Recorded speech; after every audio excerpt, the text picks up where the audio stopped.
Olá, eu começo este programa citando o filósofo alemão Arthur Schopenhauer. Em sua linha de pensamento considerada pessimista, ele criticava o ser humano aprisionado em suas vontades e desejos insaciáveis.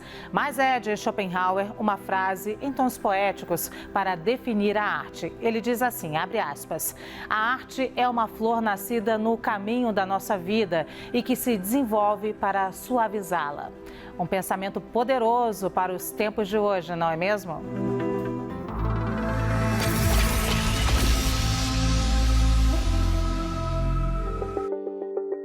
Olá, eu e as minhas colegas Lia Bock, Thaís Herédia e Débora Freitas te damos boas-vindas ao CNN Nosso Mundo.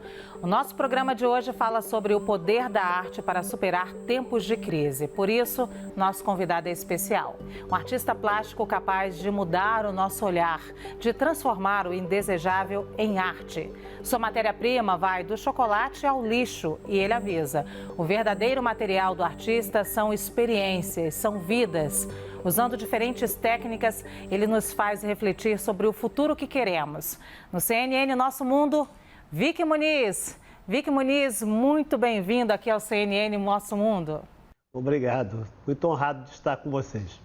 Ô Vicky, eu acabei de dizer lá no início que é o momento, o tema desse programa é como transformar esses tempos difíceis em arte. Coisa que você faz muito bem, mas eu quero falar sobre esse tempo difícil para você. Durante essa pandemia, o isolamento, você já começou a transformar esse momento em arte? Se sim, que tipo de material você utilizou? O que mais traduz esse momento para a gente? Eu acho que o artista plástico ele tem uma certa vantagem e desvantagem quando você compara ele com outros tipos de artistas, né? Músicos, por exemplo, que depende da coisa presencial simultânea, né? Estão sofrendo muito nesse período. Um escritor, um artista plástico tem a vantagem de fazer o trabalho, executar talvez sozinho no estúdio dele e mostrar depois para o público. Esse público é uma coisa que ele existe já na intenção de fazer. E quando você começa a fazer arte com uma ideia incerta, né, de quando você vai poder mostrar, quem será o seu público, como isso vai ser exposto, né? Obviamente isso tem um efeito, eu não vou dizer que é um efeito negativo, tem um efeito naquilo que você está fazendo. Eu acho que também esse período de pandemia, ele ofereceu uma oportunidade talvez de uma certa imersão, né? No momento que você não tem essa coisa externa de estar mostrando o seu trabalho, você começa a imaginar também o que aquilo significa para você. Tudo um pouco, é muito complicado. Geralmente, sempre quando tem uma crise dessa natureza, eu começo a ficar muito imerso também em notícias, ficar vendo notícias o tempo todo. O meu trabalho que eu estou realizando nesse momento é um pouco baseado na maneira como esse ser isolado, essa pessoa que está sozinho num lugar, começa a se relacionar com esse mundo através da mídia e que tipo de... como acontece essa digestão desse mundo externo de coisas tão importantes, tão impactantes, né, na cabeça de uma pessoa que não está podendo se relacionar com o mundo, está tendo limitações para se relacionar com o mundo lá fora. E tem um material específico sendo utilizado nesse momento por você? Agora eu estou trabalhando com alguns materiais, né, um deles bastante interessante. Eu comecei uma parceria com a Casa da Moeda o ano passado, em que eles, geralmente o dinheiro que não defeituoso, né, eles picam esse dinheiro, destroem o dinheiro e tem um material que é resultante desse processo. Então eles me forneceram sacos e sacos e sacos de dinheiro de células específicas para falar com esse material, né? E durante muito tempo fiquei pensando, é um material tão inspirador, porque são detritos de uma coisa com uma grande significância, que é o capital, que é o dinheiro, né? Coisa que faz parte das nossas vidas quase que diariamente. E uma história que me pegou, que minha filha, Nina, né? Quando ela era pequenininha, ela tinha 2 anos, ela ficava pegando notas que eu espalhava assim pela minha mesa. E ela perguntava, posso pegar dinheiro, papai? Eu falava, pode. Ela falou, pega qual que você quer. Ela falou assim, eu quero dinheiro de bicho, porque eu não gosto de dinheiro de velho. Eu não entendia muito isso, mas ele me levou um tempo para me entender que dinheiro de bicho era real e dinheiro de velho era dólar, porque dólar tem sempre um velhinho na cédula, né? É interessante a gente... Dinheiro de bicho era muito mais bonito, né?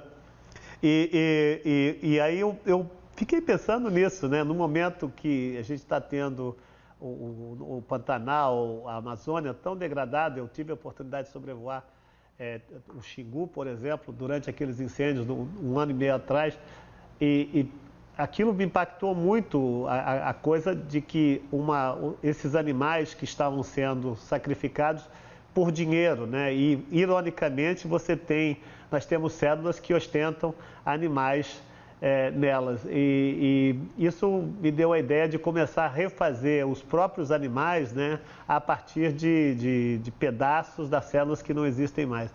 Então é um projeto novo, né, que inédito, que chama Dinheiro Vivo, né, e a gente tem planos de mostrar, os planos anteriores é de mostrar isso no próprio Museu da Casa da Moeda aqui no Rio de Janeiro, mas obviamente isso teve que ser postergado em função da pandemia. Mas a gente está... É bom porque demorou um tempinho, a gente tem uma cédula nova, que é o Lobo-Guará, e a gente conseguiu terminar em tempo. Mas tem outros projetos que tem muito a ver, mas assim, eu acho que tem uma relação estreita com o momento que a gente está vivendo em relação a conteúdo, né? Porque eu estou começando a rever várias imagens de fotojornalismo, né? Eu acabei de fazer, e imagens que, de uma forma ou de outra, elas nos mostram a condição humana nesse determinado momento. São imagens que eu mesmo fiz em Bangladesh, no campo de refugiados, em Tupalong Balukali, são a minoria Rohingya que está lá. Tem imagens que são de arquivo, como a bomba que explodiu em Oklahoma City, no prédio do governo, mais de uma década e meia atrás. E imagens de lixões, que uma parte veio do processo que nós fizemos lá com o Lixo Extraordinário, com o filme que eu fiz em Gramacho. E é um pouco... Tem essa coisa tópica, né? Talvez de listar essas aflições que o homem moderno tem se submetido nesse momento e que ele tem essa distância, né, de se relacionar com elas através dessa coisa que é a mídia. Então eu trabalho com mídia, né, um tipo de mídia que é fotografia, que ele tem umas limitações e vantagens, né, sobre as outras, e uma delas é que você pode ver a coisa em camadas. Eu sempre trabalhei a imagem fotográfica como se fosse uma cebola. Eu tento dificultar um pouco a apreensão imediata daquele significado, criando alguns obstáculos que a audiência, né, a pessoa que está vendo, ela vai entendendo o que ele está vendo aos poucos, né? Isso cria uma espécie de narrativa frontal em relação à imagem que é muito interessante. O processo é muito importante porque você criar e deixar alguns indícios do processo, né, faz com que o público comece a perguntar de que isso é feito, como foi feito, quanto tempo levou para fazer. E no momento que você está fazendo esse tipo de pergunta, você não está só olhando uma imagem, você está pensando como aquela imagem foi feita, como aquela imagem acontece e, consequentemente, você vai ter uma ideia do potencial daquela imagem, o que aquela imagem realmente representa para você e como elas se manifestam no nosso imaginário. Vou, inclusive, fazer rodar agora a nossa conversa com nossas entrevistadas, mas fazer um comentário. Quando abriu a câmera, que eu vi a imagem que está atrás de você, isso também me trouxe toda uma memória. E é essa imagem que a gente conhece muito, que remete ao momento da escravidão no Brasil, entre outras. Eu imagino que seja um trabalho seu, depois você pode explicar, mas eu vou já passar aqui a palavra para a Lia Bock, não queria deixar de comentar tudo isso. Lia Bock. Estava contando um pouco das viagens aí, né, Vicky? Você é um cara que está sempre na estrada, está sempre no avião. Pelo menos estava, né? Um jet setter. Como que está sendo para você esse momento que não só a gente não está podendo viajar, como agora, né, a gente vê o brasileiro nada bem-vindo em outros países. Como é que está batendo isso para você? Isso está vindo para mim com uma mistura de pavor, né? Que a ideia é que nós vivemos num mundo enorme, com uma etnosfera, né? uma pluralidade cultural riquíssima, né? Que para mim, tem sido uma das coisas mais incríveis do meu trabalho, é poder estar sempre me movendo em contato com gente diferente, de lugares diferentes, estar podendo testar as minhas ideias para audiências diferentes, para públicos diferentes. Essa coisa de olhar no mapa e entender que o brasileiro não pode se movimentar para lugar nenhum do planeta agora é uma coisa muito preocupante para um artista que tem, e que eu acho que quase todo artista tem que ter, né, ambições que vão além da sua própria cultura, do seu próprio contexto cultural. Para mim tem sido interessante porque eu tenho explorado, assim, nós vivemos em mundos que nós mesmos construímos e eu estou explorando universos mais pessoais, né? Uma coisa talvez mais para dentro. A vida doméstica durante a pandemia, que a gente levou muito, muito a sério, principalmente no começo, né? Me deu uma oportunidade de vida em família que eu não estava tendo. Às vezes eu estou até me culpando um pouco da pandemia, porque eu passei o ano 2019, o máximo que consegui ficar dormir na minha cama aqui no Rio foram 14 dias, né, seguidos. E eu lembro que no fim do ano, no dia de ano, eu pedi assim para Deus, eu falei, eu quero ficar mais em casa. E eu acho que Deus me escutou e a gente está nessa história que a gente está agora. Mas eu acho que é justamente isso que eu estava dizendo antes, essa interação com o mundo amplo, né, de culturas que eu procuro fazer arte sem uma ideia específica de público anterior, né? Então, assim, quando eu faço um trabalho, uma retrospectiva no museu, né, eu estou querendo conversar tanto com o diretor do museu como com as pessoas que limpam o museu. E isso se espalha não só em termos de classe, se espalha também em termos de ambição cultural. O fato de você poder fazer hoje em dia exposições em diversos lugares. Eu estou com uma exposição agora, por exemplo, em Navarra, na Espanha, que eu não fui ver. Isso é uma coisa inédita, eu sempre vou. Eu tive uma exposição adiada em Moscou, tenho uma exposição adiada também na China. E esse tipo de interatividade com o mundo, né, que a gente estava gozando há 2 anos atrás e a gente era tão feliz e nem sabia, né? E agora que isso tem me impactado bastante em termos assim de como criar trabalho. Às vezes eu me desanimo um pouco, mas isso tomara que passe, né? Acho que esse tipo de insegurança, desânimo, são coisas que acontecem. Eu já passei por isso muitas vezes, já tenho 35 anos aí fazendo e não é uma novidade para mim. Eu acho que isso também vai passar. Mas tem sido essa coisa de viajar, eu tenho tentado transformar o máximo possível isso de uma forma virtual. Eu tenho passando tempo demais na frente de uma tela, procurando saber mais coisas. Tenho procurado também nos livros, porque foi a primeira forma com que eu conheci a ideia da aventura, da viagem, né? Eu sempre digo que o meu livro preferido é A Ilha do Tesouro, de Stevenson, né? É um livro que coloca um garoto numa aventura incrível e que ele está ali meio quase como uma vítima dos acontecimentos, mas ele está vivendo aquilo. Eu sempre estou na pele desse personagem e, para mim, ficar no mesmo lugar tem sido um pouco difícil. Eu fiz uma coisa interessante, eu reformei um barco durante a pandemia e é um sonho que eu sempre tive, justamente por causa da Ilha do Tesouro, de me sentir um pouco marujo, assim. Então, eu tenho simulado um pouco essas fantasias de garoto, descobrindo um mundo que é inacreditável. O mar é outra coisa que me fascina. E você está mesmo aqui no Rio de Janeiro, no mar, né? Parece que você descobre uma outra cidade, um outro universo. E isso tem tem suavizado a minha experiência bastante. Débora Freitas. Vicky, tem uma frase sua, eu vou até ler aqui. A arte é, sobretudo, a habilidade de olhar para uma coisa e enxergar outra, que é sobre a diversidade dos materiais que você usa nas suas obras, mas acho que tem um pouco a ver com o que a gente vive hoje, nesse momento de pandemia, e que as relações com tudo são muito diferentes, né? Inclusive a relação com a arte, e a tecnologia tem tido um papel muito preponderante nisso, né? Você citou aí o que você tem feito virtualmente. É engraçado ouvir o Vic falar que está na frente da tela o tempo todo, né? Um artista plástico já não fica o tempo todo com uma tela na frente dele, a maior parte do tempo.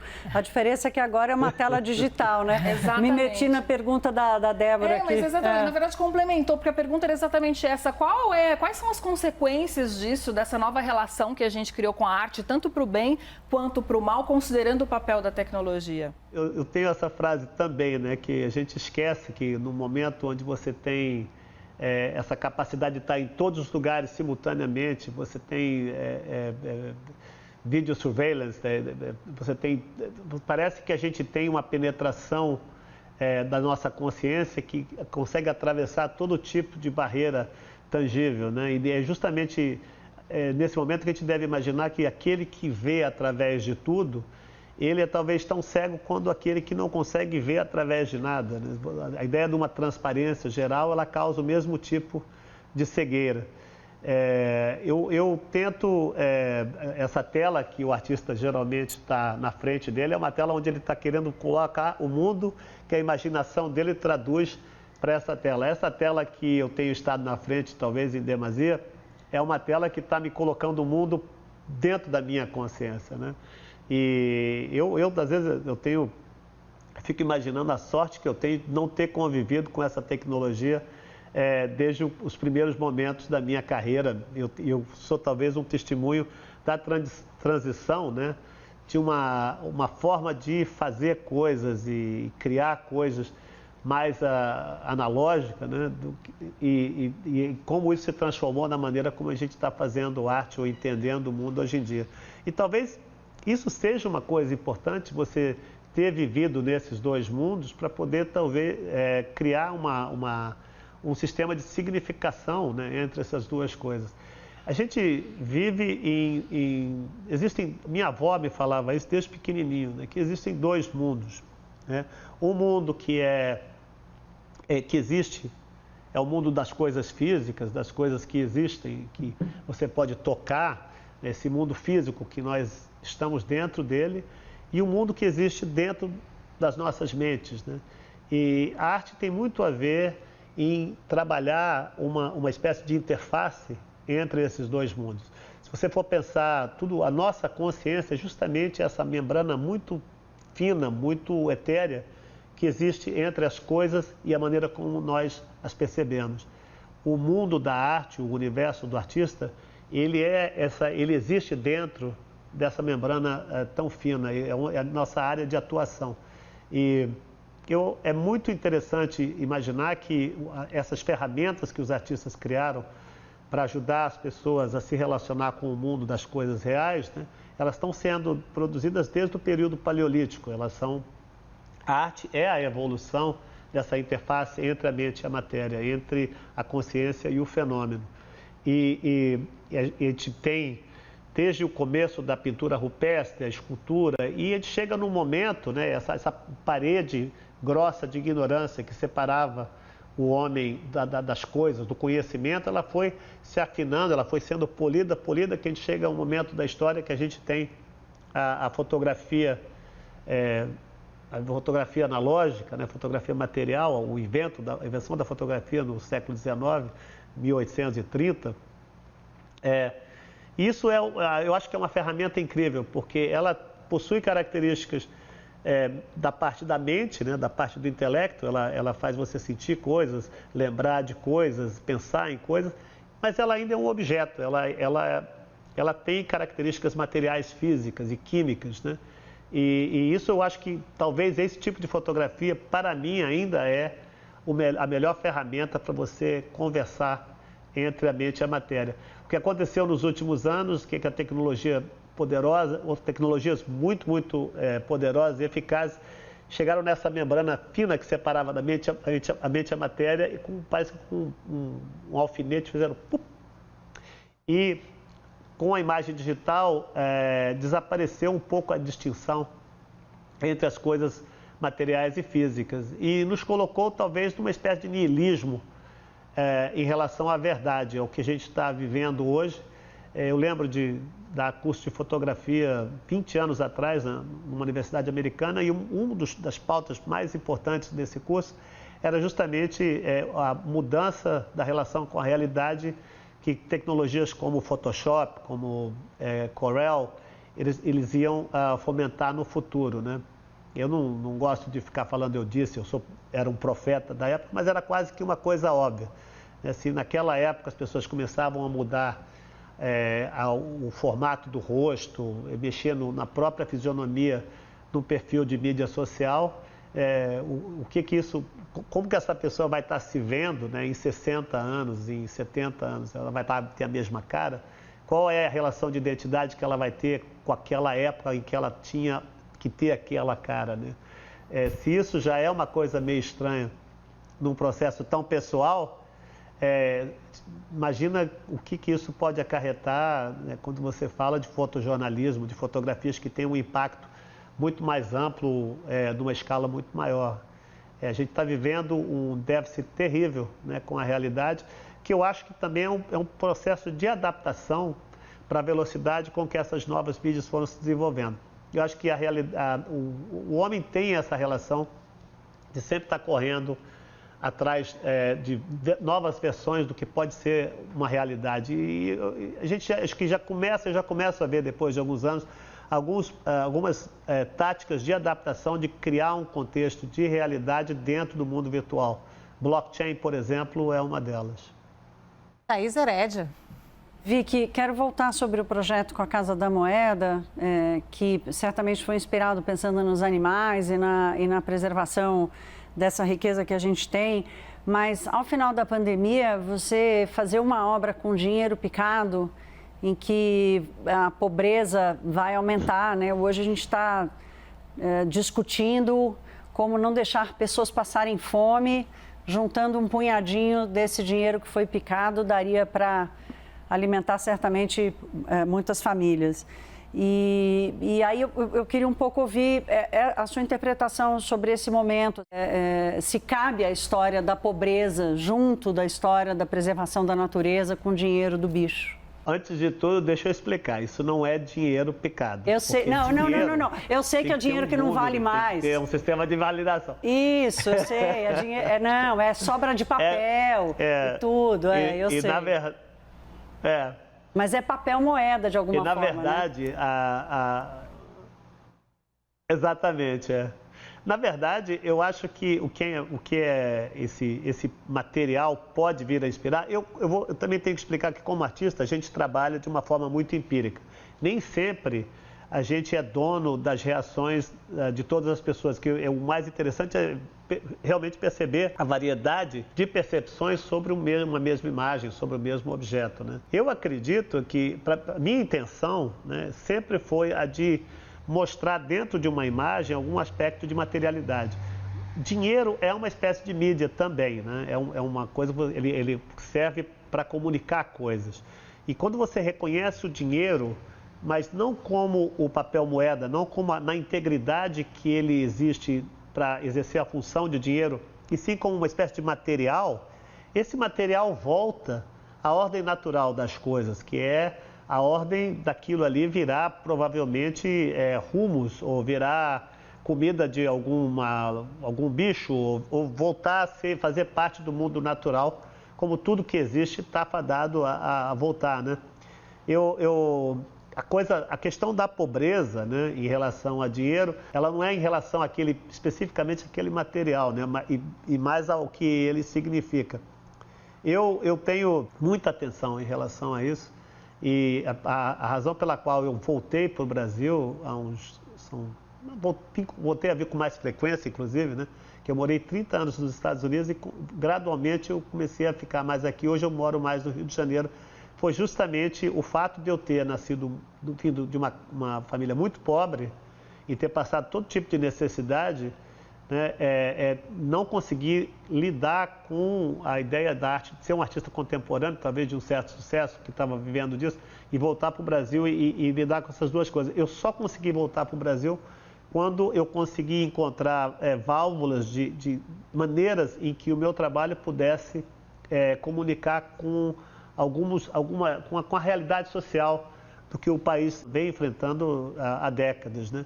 Eu acho que a coisa da ideia, e é uma ideia, pobreza não é uma ideia contemporânea, pobreza é uma ideia secular, é uma coisa que sempre existiu, e uma coisa que as pessoas talvez deviam ser mais conscientes é que o mundo, principalmente eu viajo muito, né? O mundo é pobre, sabe? A gente vive numa sociedade que ela está completamente engajada em produzir desejos e uma realidade que é, na melhor das hipóteses, insustentável, né? A gente vive essas fantasias todas, elas são todas momentâneas, mas assim,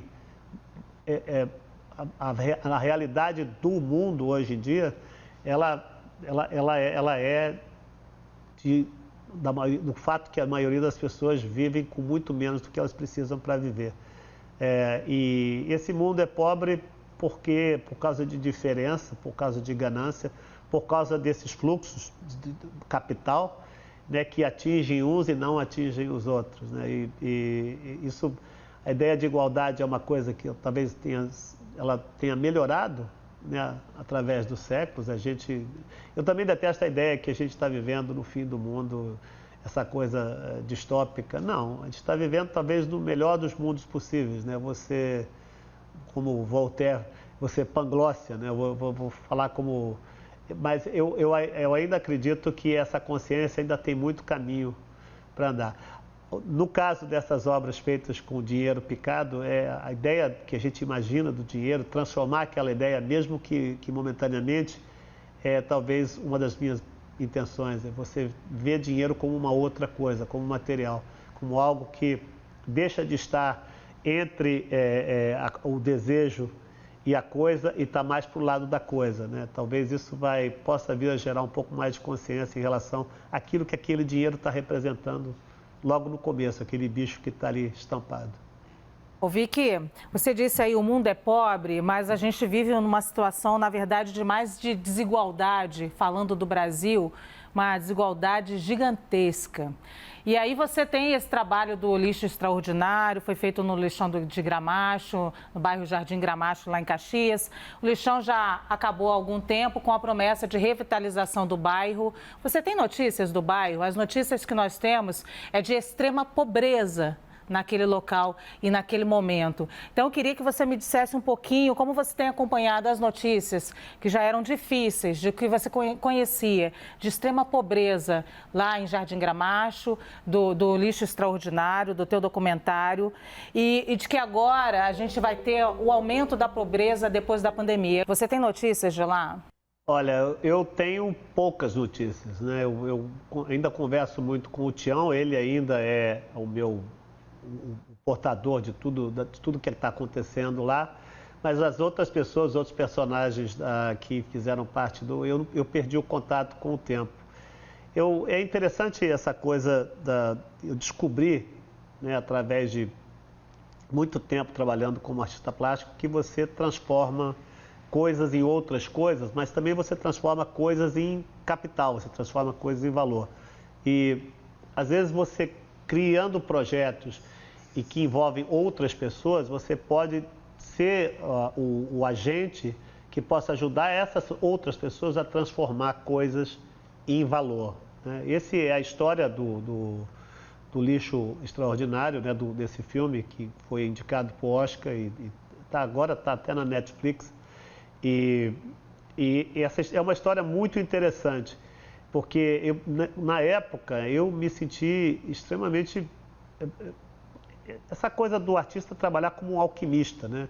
Os alquimistas tentaram durante toda a Idade Média transformar chumbo em ouro. E eu descobri que com arte isso é possível. A gente conseguiu fazer um monte de melhoras, uma série de atitudes e atividades positivas para melhorar a vida local logo perto do encerramento, né, do Ateu. Mas eu estou lembrado que logo em seguida, né, mas eu também fiquei muito consciente das minhas limitações, né? Você pode trabalhar com esse grupo de pessoas, você pode tentar fazer a coisa que gerar consciência sobre o que está acontecendo, mas eu acho que assim, o saldo do filme, né, o saldo positivo é o fato que depois do filme, do impacto do filme, o catador começou a ser visto como um profissional, né? E ele agora, essas companhias cooperativas de catação, elas são contratadas diretamente para eventos grandes como os Jogos Olímpicos, como a Copa do Mundo. Agora, no que diz respeito ao local, né? Eu tive com o Fábio, que trabalha comigo, assim, mais ou menos 2 anos depois do começo da filmagem. Eu lembro que uma vez a gente fez um giro de helicóptero e nós vimos o lixão e depois a gente passou pelo mesmo lugar depois que o lixão estava fechado e a situação tinha deteriorado imensamente, porque como o lixo conhece o caminho, né?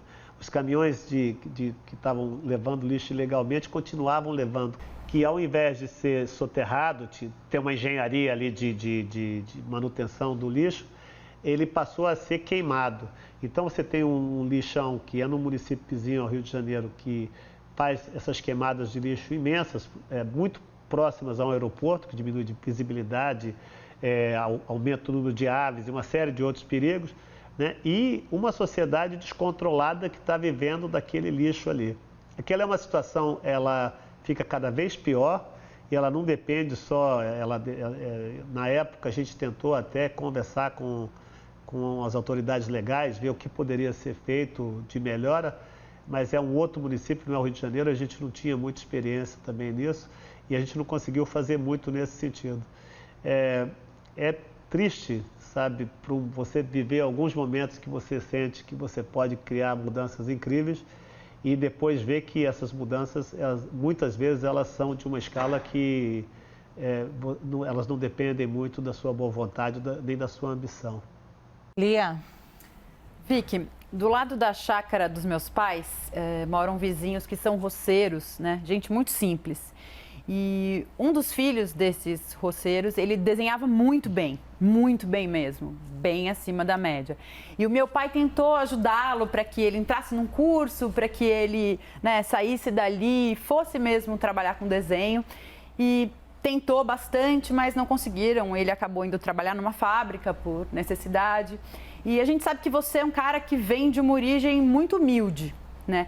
Mas você é um tipo de herói, né? Aquele cara que venceu, que ficou rico, que ficou famoso, né? Que realmente ascendeu.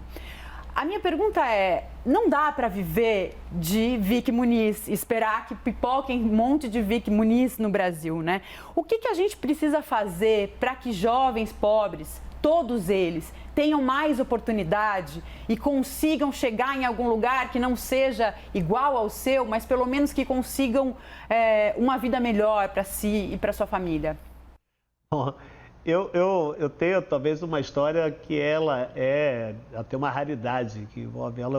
Eu costumo dizer, as pessoas perguntam, mas quando é que você começou a fazer sucesso? Eu falo, eu levei quase 20 anos para fazer sucesso da noite para o dia, né? Essa coisa do vencer, para mim, eu acredito que ela aconteceu através de muito trabalho, de muita coragem também, de confiar e trabalhar com pessoas incríveis, com as quais eu trabalho há muito tempo. O meu estúdio é quase como uma igreja, porque as pessoas estão comigo sempre. A gente tem um processo de criação coletiva que é muito envolvente e fazer aquilo que você gosta de fazer. Quantas pessoas podem dizer que elas têm a sorte, né? Eu também costumo dizer que eu não conheço emprego melhor do que o meu. Eu tenho o melhor trabalho do mundo, né? Mas quantas pessoas podem ter a sorte de dizer que elas fazem o que elas gostam, né? Estava falando isso com minha filha de 8 anos, né? Ela falou, mas como é que você consegue fazer as coisas direito? Eu falei, você tem que fazer o que você gosta, porque se você não fizer o que você gosta, você não vai fazer bem, né? Mas você ter a oportunidade de fazer aquilo que você gosta, você não precisa chegar a ser um Vicky Muniz, ou ser um Picasso, ou ser você não precisa ser um artista famoso. A fama também é uma coisa que eu não sei, eu nunca pensei nisso, para falar a verdade. Ser reconhecido como um bom artista, às vezes é a coisa mais importante. Eu fiz uma exposição no Rio de Janeiro há mais ou menos uns 10 anos atrás, que era só meu nome, era Vic, porque eu queria manter uma coisa mais pessoal, era a primeira exposição que eu fazia aqui na minha cidade, nessa escala, né? E eu lembro que não era o número de pessoas que visitou o museu que me intrigava, que me fazia feliz, mas eram as pessoas, o tipo de pessoas, eram padeiros, soldados. A gente tinha um projeto de educação formidável que a gente montou em torno da exposição, que traziam muitas escolas, as crianças gostavam tanto do trabalho que levavam os pais no fim de semana. E esses pais, como os meus pais, que nunca pisaram num museu ou numa galeria antes de eu ter uma exposição, de eu ter a oportunidade de levá-los lá, eles estavam pela primeira vez vendo arte contemporânea e gostando, vendo que aquilo era uma coisa que podia ser um programa, podia ser uma opção, uma coisa para se fazer. Eu tenho um projeto, na verdade, é um projeto fundado pela Marisa Horta e o Gringo Cardia, que se chama Espetáculo, né? Essa é uma ONG que dá cursos de 1 ano, né, nas áreas de audiovisual, aqui no Rio de Janeiro, né, que de fotografia, de teatro, contra-regragem, figurino, e isso para pessoas assim, para jovens, né, são de 16 a 22, se eu não estou errado, né, que têm, assim, muito criativos, que têm interesse em fazer isso. Então, é fascinante ver essas pessoas que vivem geralmente em situações de risco. Elas são, muitas vezes, as pessoas têm muito preconceito em relação a uma pessoa que vive e vê as coisas de uma forma diferente. Nessas comunidades, elas tendem a ser muito conservadoras, né? E aí você tem esse grupo de jovens que vem do Rio de Janeiro inteiro exercendo coisas, fazendo o que eles gostam de fazer, sabe? Eu acho que a gente, para melhorar, acho que você não vai ter o processo artístico, né? Eu dei aula, fui professor de arte arte e fotografia durante muitos anos, e eu nunca pensei que eu estaria formando artistas, né? Eu sempre achei que eu ia estar ajudando as pessoas terem o potencial humano, né, que leva uma pessoa a possivelmente ser um bom artista. Uma vez eu entreguei um prêmio era um prêmio de arte e educação, né, em Nova York, para a melhor professora de arte daquele ano. Eu não lembro que ano que foi, nem lembro o nome da professora, mas essa senhora chegou no microfone para receber o prêmio, eu dei o prêmio para ela, e ela mostrou para a câmera um enorme hematoma que ela tinha aqui no braço, né?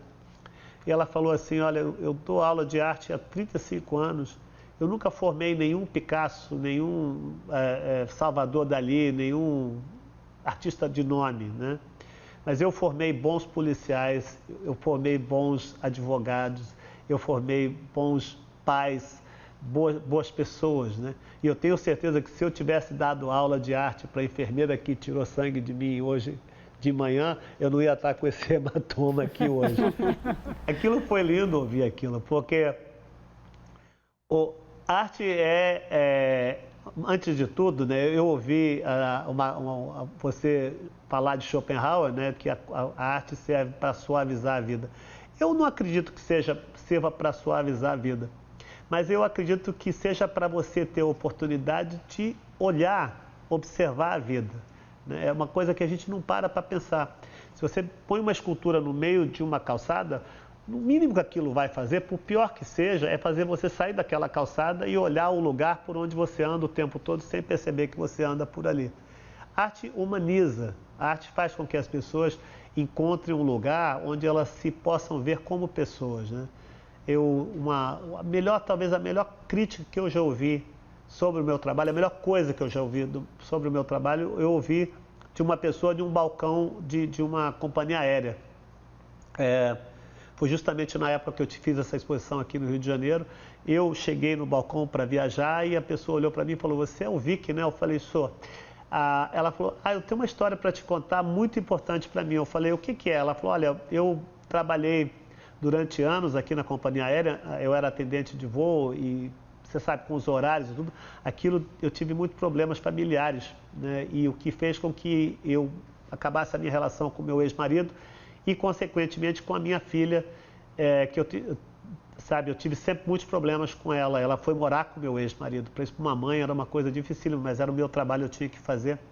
E a gente tinha muito problema de comunicação. Ela falou, durante a sua exposição no Rio de Janeiro, eu fui com ela uma vez, né, porque a gente estava tentando conversar, e pela primeira vez nós tivemos a oportunidade de estar na frente de uma coisa que nem ela, nem eu sabíamos o que era.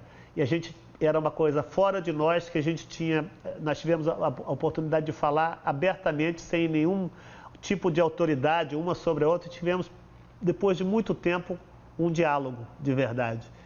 E nós voltamos na sua exposição 4 vezes, e hoje eu converso muito mais com a minha filha. A gente vai muito ver arte para poder conversar e ter esse filtro, né? Esse meio de campo, né?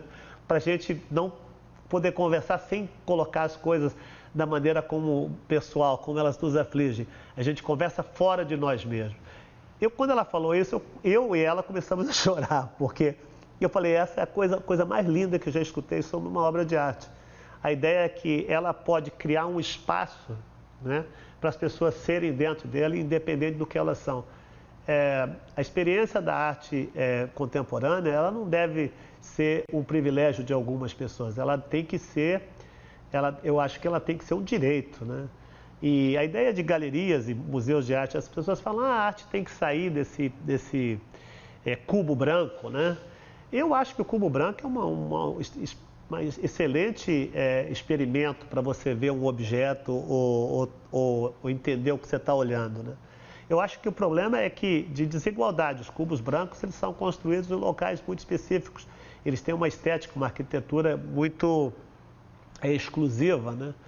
Eu acho que a arte devia ser uma coisa que, se as pessoas vivessem mais com arte, elas iam ter, talvez, não só mais oportunidade, entender mais a possibilidade do que é ser um artista, o que é ser simplesmente uma pessoa que gosta de ver. Eu acho que entre uma coisa e outra tem muitos lugares que a gente pode preencher.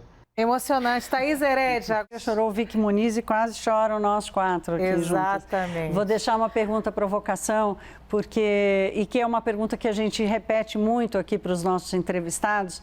E você contando essas histórias, eu quero imaginar que você tem uma esperança de que talvez a pandemia possa nos fazer melhor.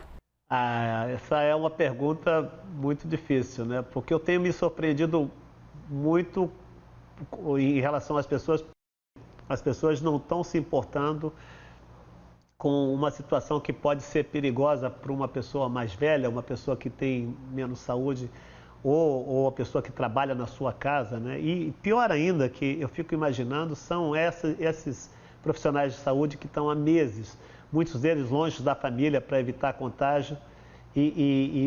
Imagina o que é um profissional que está dando a vida para esse tipo de situação, está vendo esse desleixo, né, com que a maioria, grande parte dos brasileiros está lidando com a pandemia. Isso tem me entristecido muito, porque eu achei que a gente tem essa imagem que o brasileiro é de uma empatia enorme, são pessoas simpáticas, são pessoas que cuidam um do outro. Isso tem meio quebrado um pouco esse mito dentro da minha cabeça. Mas, assim, a minha esperança, sabe, é que uma vez que as coisas voltem, não vão voltar ao normal, porque o normal também é uma grande ficção, né? Uma vez que as coisas melhorem, né, que as pessoas tenham um pouquinho mais essa consciência do que está perto do outro. Eu estava pensando nisso, eu gosto muito em carnaval, por exemplo, gosto de me fantasiar, eu gosto de botar máscara, porque são esses exercícios que a gente faz involuntariamente, querendo se colocar na pele do outro, ser o outro, né? O outro são formas que não muito ortodoxas de empatia, né? E essa coisa da consciência do outro, eu espero que ela vai ser exacerbada no momento que a gente puder tocar o outro, beijar o outro, abraçar o outro, se isso for possível, né? Ainda a gente está com muita sede de sociedade, depois de um ano sendo obrigado a ficar em casa ou sendo submetido a rituais sociais com os quais a gente não estava acostumado, né?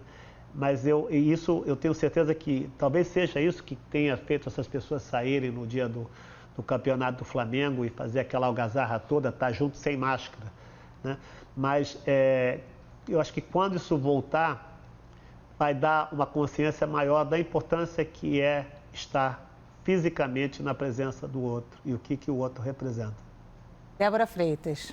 Uma outra pergunta recorrente aqui, Vicky, que a gente tem feito, eu queria saber qual foi a faceta do Vicky Muniz que você descobriu nesse momento, porque todos nós estamos passando por profundas transformações, né? Que característica sua você nem imaginava ter e você descobriu nesse momento de isolamento? A gente já sabe que você começou a tocar sanfona, você e sua filha, né?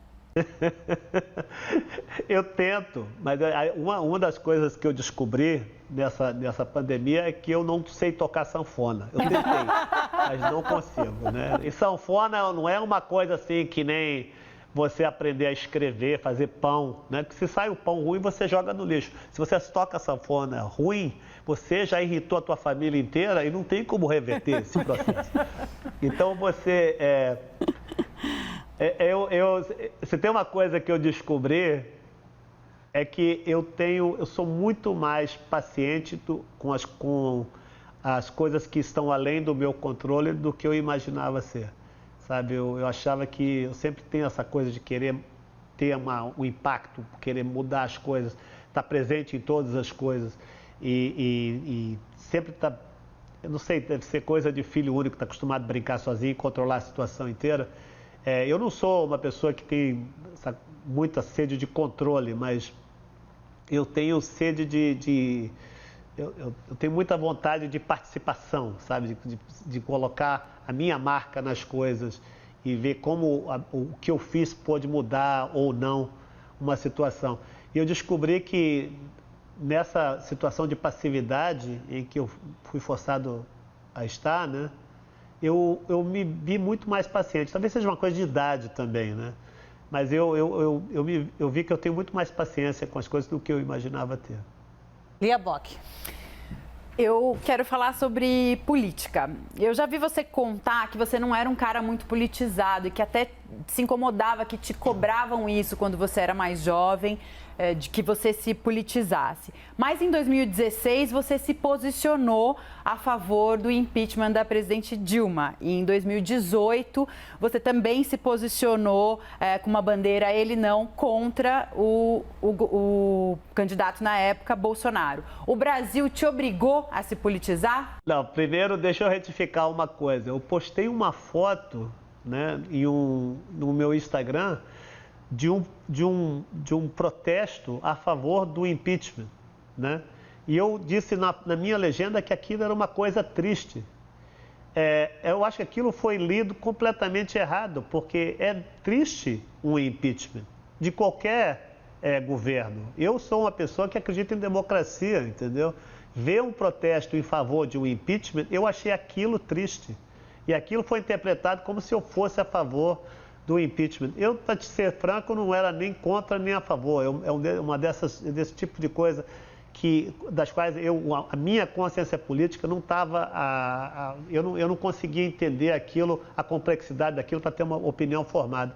Eu vi aquilo como uma coisa triste, um presidente sofrer um processo de impeachment. Agora, quanto a Bolsonaro, não. Isso foi uma coisa aberta.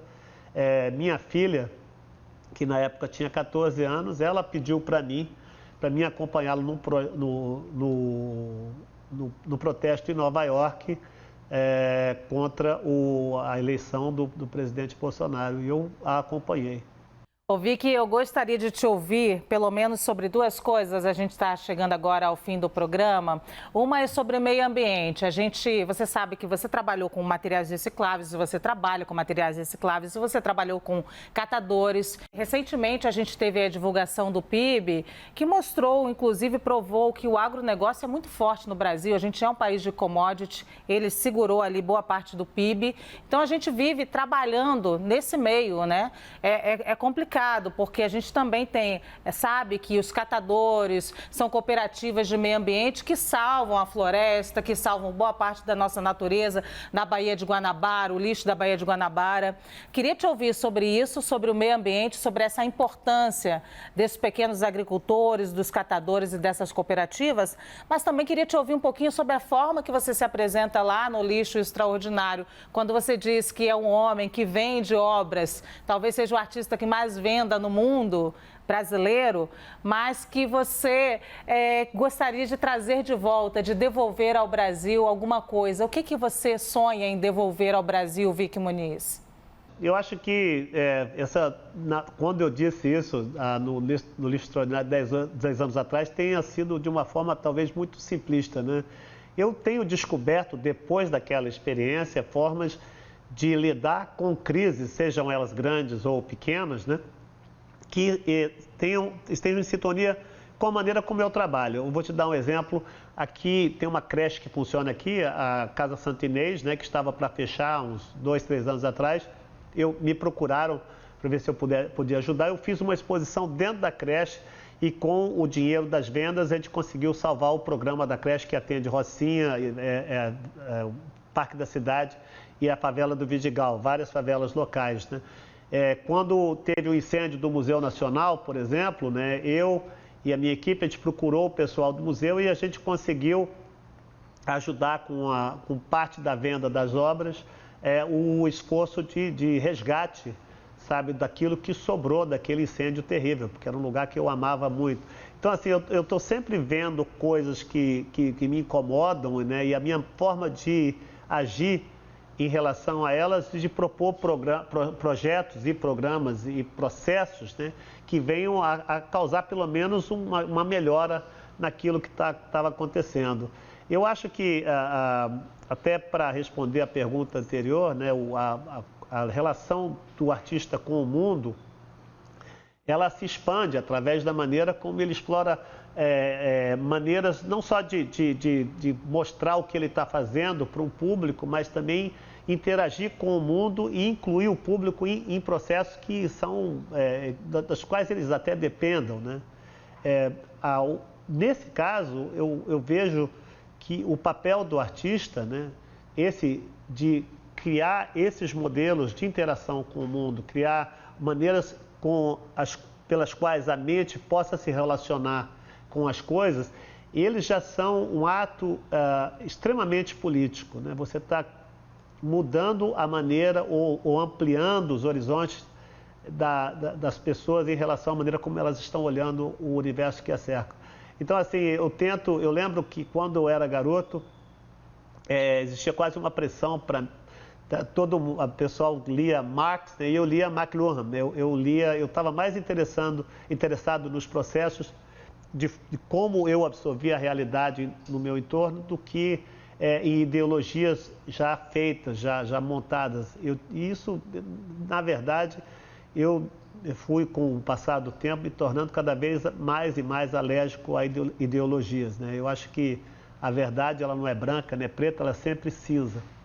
E como um profissional, o que me tira da cama e me dá vontade de sair, fazer coisas, é justamente criar e ampliar a relação que as pessoas têm com o mundo.